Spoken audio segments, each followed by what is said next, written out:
Hello everyone and welcome. I'm Goofy Word and today we're going to be taking a look at my The Dragon Commander deck. It may not be the best deck of all time, but it's mine and I love it. So let's get started. First, let's look at the Dragon as a card.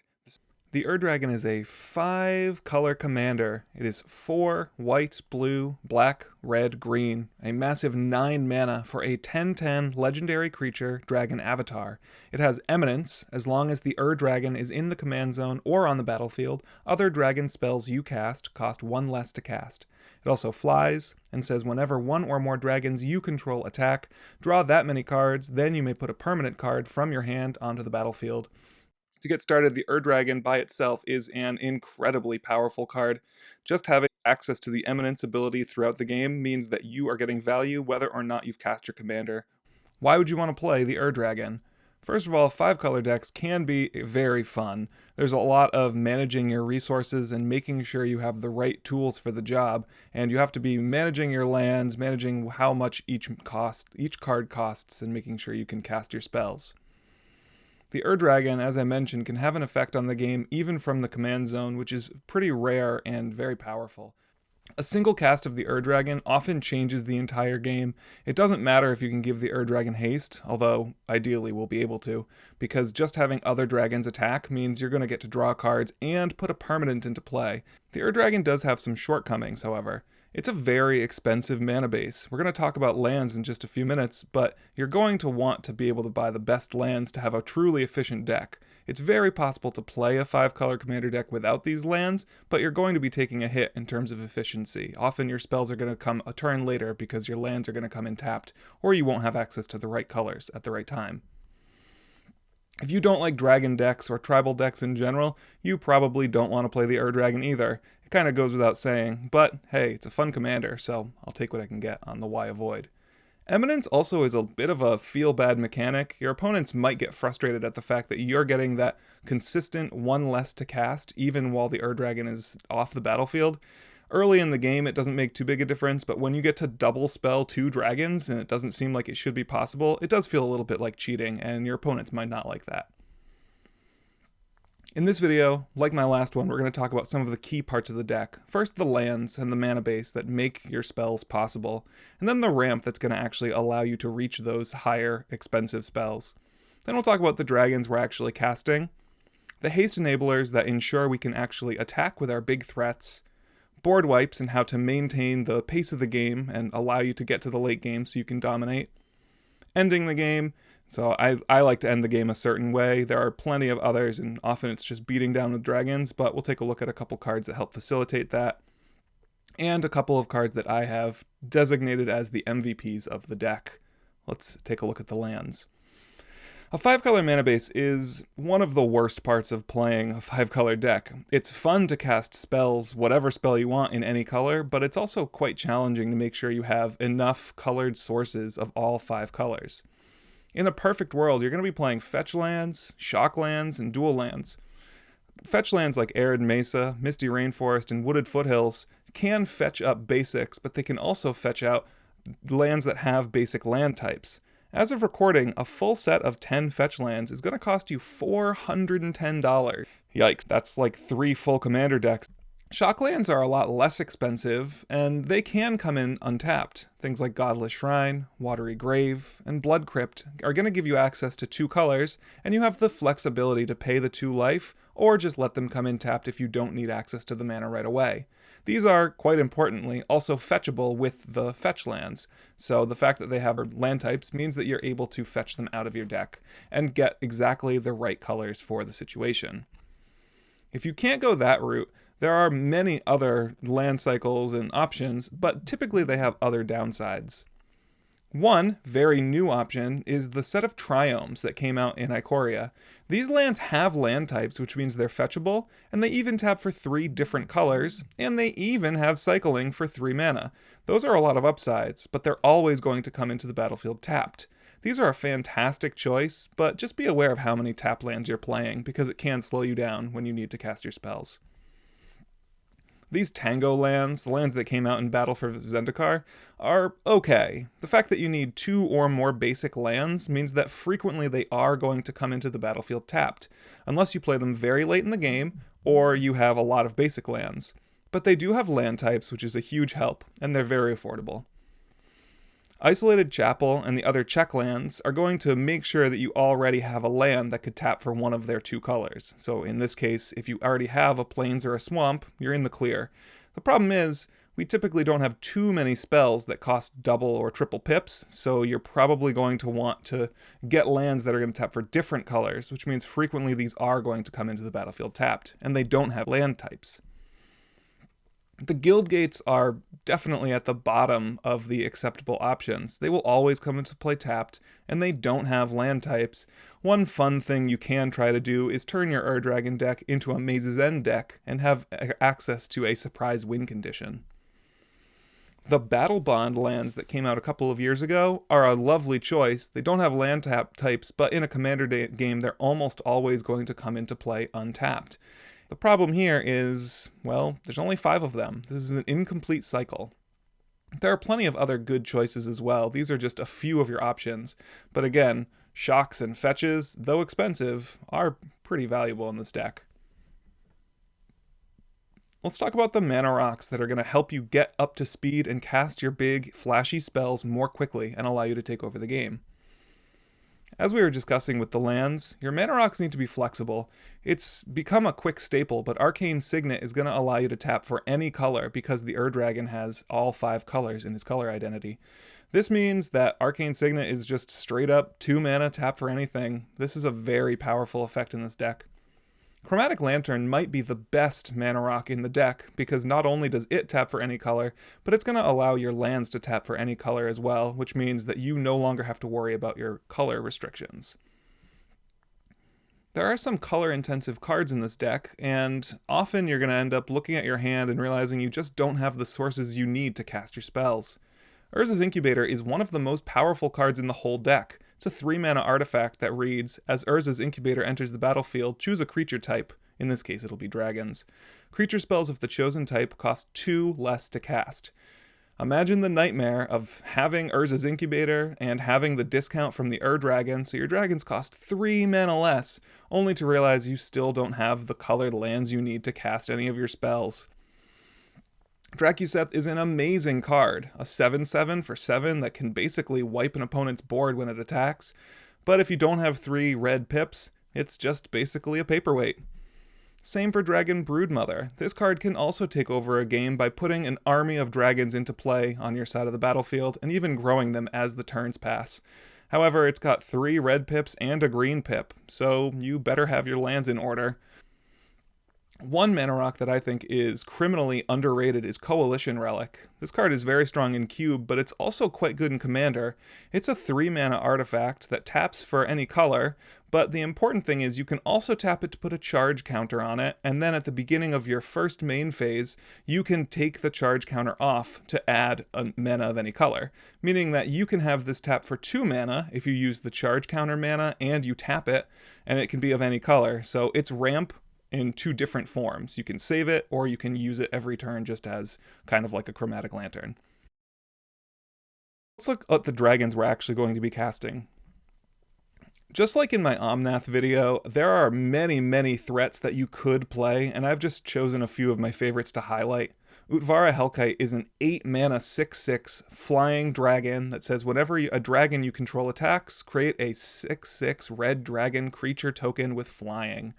This is a 6/6 flyer that makes 6/6 flyers, and it doesn't need to attack it on its own. It just says whenever another or any dragon attacks. So you can often drop this on the battlefield, attack with the rest of your board, and have a board presence that essentially requires answering on this turn cycle, or else you'll win the game on the spot. Dragonlord Dromoka has some very important text on it. It's a 6-mana 5/7 dragon that can't be countered, and it's got flying and lifelink, and most importantly, your opponents can't cast spells during your turn. This effect means that when you're ready to win the game and go off, your opponents can't interact and ruin your plans. Dragonlord Dromoka has won me many games with this deck. Dragonlord Ojutai is more of a value creature. This is one of the ones that I was saying, really it's up to you to choose. This is a 5/4 flying dragon that has hexproof as long as it's untapped, and when it deals combat damage, you can look at the top 3 cards of your deck and put one of them into your hand. That ability is very powerful in a deck like this, where you're often managing the different mana requirements, and picking the top card out of 3 means you can fit the situation quite easily. Kokusho is another card that I really enjoy and isn't particularly synergistic. It's just a fun, good dragon, and that's what this deck's all about. It's a 6 mana 5/5 flyer, and when it dies, each opponent loses 5 life, and you gain life equal to the life lost this way. Bladewing the Risen is another kind of just fun pick. It's a 4/4 for 7, so not a great return, but when it enters the battlefield, you get to reanimate a dragon, and it has red and black. Each dragon you control gets +1/+1 until end of turn. So being a lord for the whole team and reanimating your best threat make Bladewing worth another look, even though its stats initially don't look so hot. This deck likes to play 1, maybe 2 big creatures, and if your opponents can answer them, you're often just going to be staring at an empty board. So for that reason, I like to play some Haste Enablers to make sure you can get that first swing in and get the damage rolling.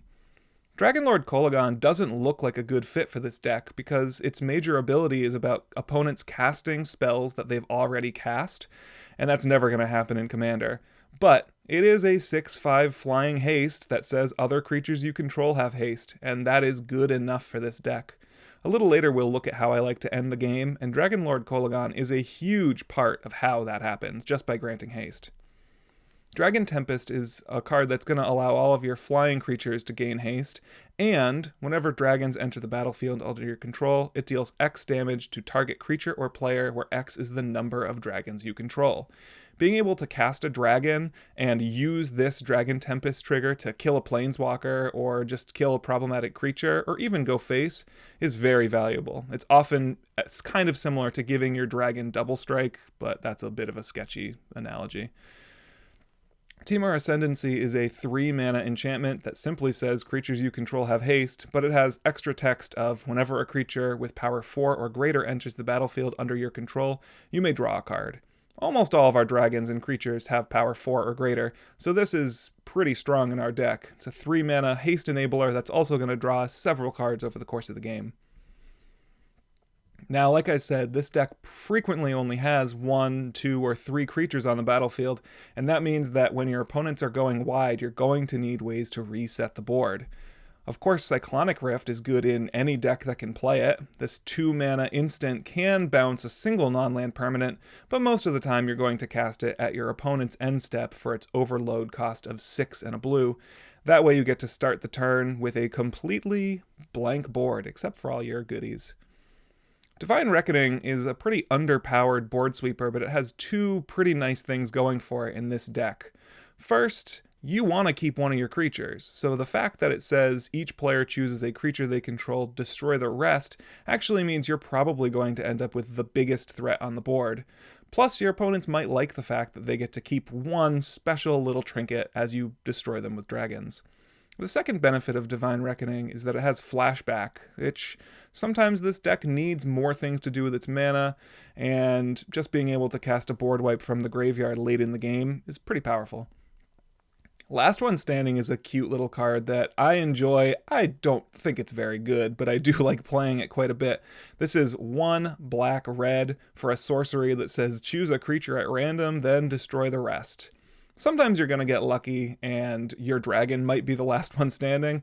More frequently it'll be some insignificant little token, so your opponent can enjoy their 2/2 wolf and will, rebuild from there, because 3 mana is very inexpensive. Crux of Fate is far and away the strongest board wipe in the whole deck. It frequently just reads 5 mana Plague Wind, because you're going to keep the dragons and they're going to destroy all the non-dragons. Maybe your opponent has a sneaky dragon or 2, but pretty much, unless you're playing the mirror, this is an extremely good board wipe for you. Let's move on to actually ending the game. How are you going to parlay these dragons into a victory? There are a number of cards that are going to allow us to mass reanimate our graveyard, and that's the ticket for winning with this deck.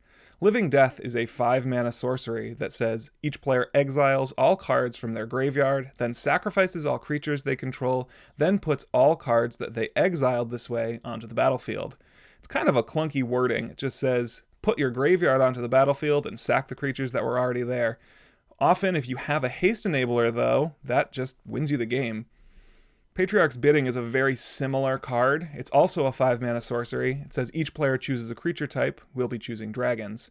Each player returns all creature types of the chosen type from their graveyard to play. So we get a board full of dragons, and they can have all of their little creatures because we're going to be flying over the top anyway.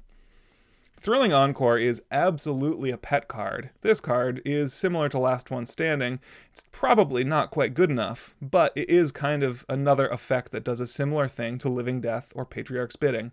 It's also 5 mana, but an instant this time, and it says put onto the battlefield under your control all creatures in all graveyards that were put there from the battlefield this turn. You're going to want to wait until your opponents wipe the board, or if you have loads of mana, you could wipe the board and then Thrilling Encore your own after your own board wipe. And a key to all this is one of those Haste Enablers. So Dragonlord Kolaghan, since it is a creature, probably is in your graveyard, which means that when you cast Living Death or Patriarch's Bidding, you're going to get it back, and all of your dragons are going to have haste. If you also have Dragon Tempest out, you're also dealing tons of damage with those enter the battlefield triggers from the dragons. So having haste is just the easiest way to end the game. You get all your dragons dead, you kind of trade off with them throughout the game, and then at the end, Dragonlord Kolaghan just allows you to Alpha Strike and kill everyone on the spot. Let's talk about a few of my favorite cards in this deck, cards that really overperform and kind of make it hum. The first one is kind of a cop-out. It's the Ur-Dragon itself. It's pretty easy to forget about this massive behemoth of a creature in your command zone and start to think of it only as an eminence trigger that stays in the command zone, kind of like a crummy enchantment. The truth of it is, if you cast the Ur-Dragon and get to attack with any creatures, you probably are in a good spot. This trigger is so powerful, just being able to put any permanent into play, that you're going to save a good enchantment, or at worst an artifact, or at very worst a land, and that bump gives just so much value. My other MVP is a card called Kindred Discovery. This is a 5-mana enchantment. It says, as Kindred Discovery enters the battlefield, choose a creature type. Whenever a creature you control of the chosen type enters the battlefield or attacks, draw a card. This is powerful because it says enters the battlefield or attacks. If it was just card draw for dragons entering the battlefield, yeah, sure, that's good. Or just card draw for when they attack, sure, that's very good. But the fact that it does both means that you're going to be drawing so many extra cards that you're going to have the answers you need throughout the game just off of the extra fuel Kindred Discovery is granting you.